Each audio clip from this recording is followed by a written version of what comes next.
if you look closely between those trees, you can actually see Dundurn Castle on the other side.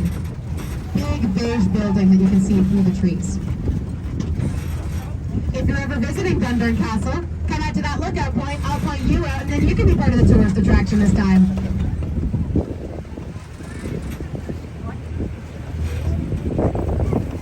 And just to make things clear, when I say the left of the trolley, I mean this side. And when I say the right of the trolley, I mean this side. I know I'm using my lefts and rights, I'm being very self-centered.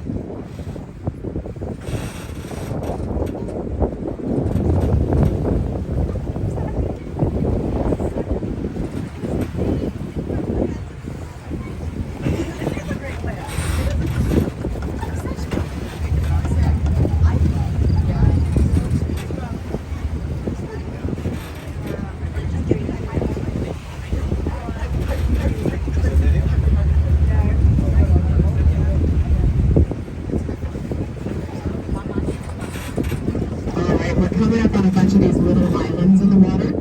These islands are actually man-made, and they were put in place to give the waterfowl a safe place to nest away from predators. They also have the added benefit of sort of breaking up some of the rougher water currents and keeping those currents from eroding the shoreline that we're on right now. We haven't seen any just yet, but if you guys look up ahead in the water, you can see there's a bunch of birds all hanging out there. And most of those birds are blackbirds. But they're not blackbirds in the traditional sense. They are cormorants, and cormorants are these very skinny black birds. And they sort of have faces that kind of look like dinosaurs if you get up close, very freaky looking beaks. And cormorants can hold their breath underwater for 5 to 6 minutes. So if you ever see a cormorant disappear under the water for a very long time, don't worry about him, he's just fishing.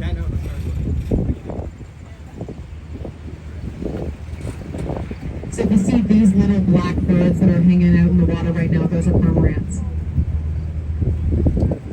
And if you feel like it, take a look to the right, across the water, way in the distance, great view of the Burlington Skyway Bridge. And if you look back a little further, you can also see those 2 domes that I pointed out towards the beginning of the ride. That's where we started out from. So we've moved all the way over here in this amount of time. So we're all the way over there, and we're all the way over here. Here are all the birds. Closer look.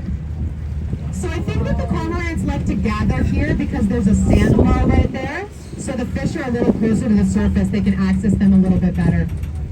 And those are almost all cormorants. The white birds are seagulls, but the black ones are cormorants. We haven't seen any more swans just yet, but I'm going to tell you guys a bit about the swans that live down here. The swans that live in this area are called mute swans, and mute swans are massive.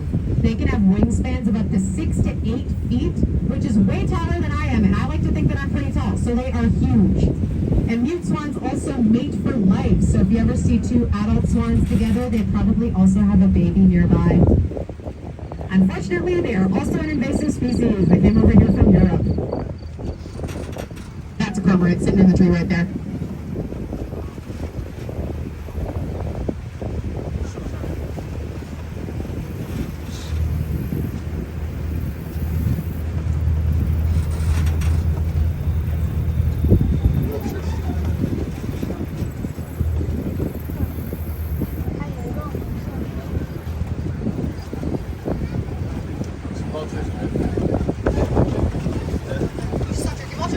I missed them. Yeah. What? Okay, I'll talk about them a little later. Yeah. Bunch of birds hanging out on these islands. They love these rocks. That's our other swan family right there. It's 2 adult swans and 3 teenage swans. I know they're not baby swans. They're way too big for that at this point. I have watched these swans grow up since they hatched, literally. And you can always tell which swans are younger because they're fluffier and they're more gray a lot of the time. Also, they're cuter. Not to say that swans aren't pretty, just, you know, from a distance.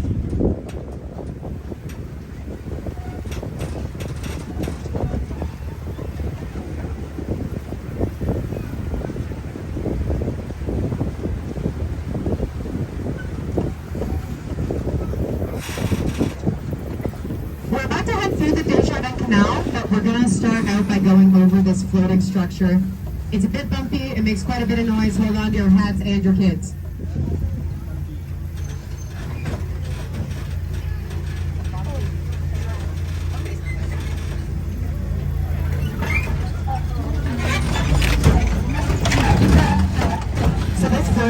structure is made up of 8 different segments all connected together. And each of those segments is made of polystyrene cased in concrete with a layer of mesh on the bottom, and it's all connected to the floor of the lake by steel cables. So it's very sturdy, but keep in mind as we head over it that we're technically floating on the water right now, which is pretty cool. And we're moving for the Desjardins Canal, which was originally built to connect the Dundas and Hamilton ports. And it really helped to build up the industries in both of these areas. Unfortunately, though, over time, water levels lowered so much that barges just could not pass through here anymore. So it's now closed down to boats. We can move through on the trolley, boats not so much. We also just passed underneath that bridge that I pointed out earlier, the one that was across the water. This bridge is also the site of the Great Western Railway disaster of 1857.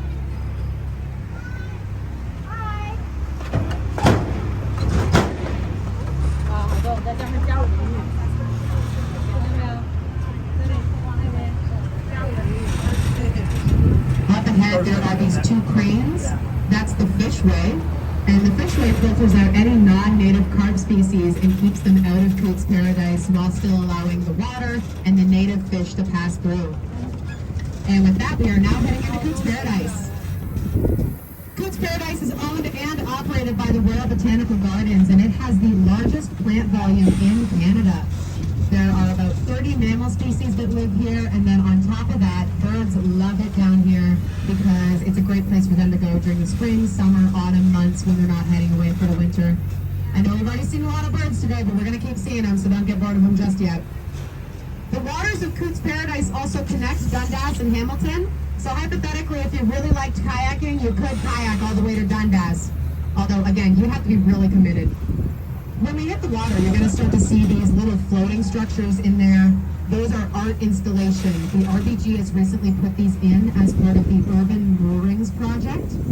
The Urban Moorings project is a collaboration between a bunch of different artists making these installations that draw attention to the water and make people think about the pollution that human activity has caused and the way that it's harmed wildlife over the years.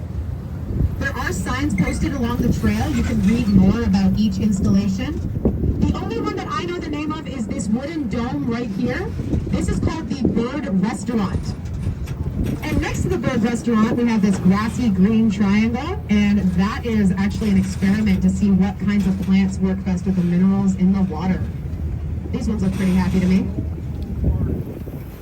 Keep looking around in the water. There's so much going on in there. You might see an egret, which is a white bird that's smaller than a swan, but somehow manages to have a neck that is just as long, skinny, and white. I don't know how they do it. Honestly, they kind of freak me out. You can also see in the water out there, tall gray bird with a long neck. That's a blue heron. It's not blue, it's gray. I don't know why they're called that. I'm confused too.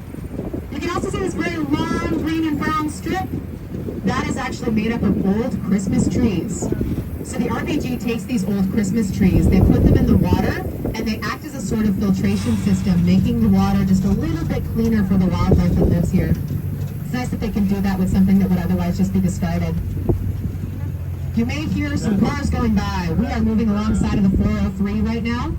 I once had a little boy look at me very concerned and ask me if we were going to go on the 403. Absolutely not. This is not the Fast and the Furious trolley. You may notice that the water looks a little more gnarly than usual. They are doing dredging in the area. That's what that boat's for actually as well.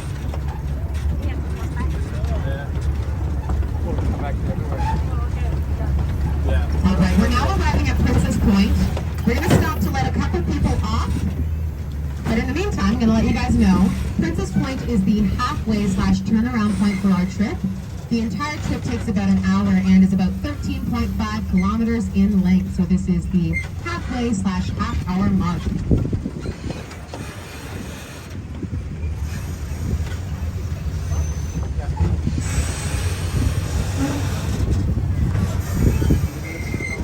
No, don't forget, we got to do a cheeky little stop right here. Thank you very much. Thank you. You are so welcome. All right. Thanks for your patience, everybody.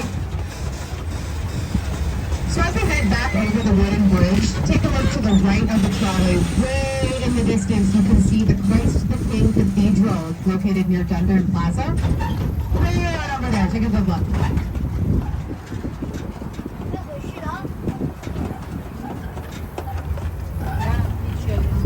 now going to be heading back down to Coot's Paradise.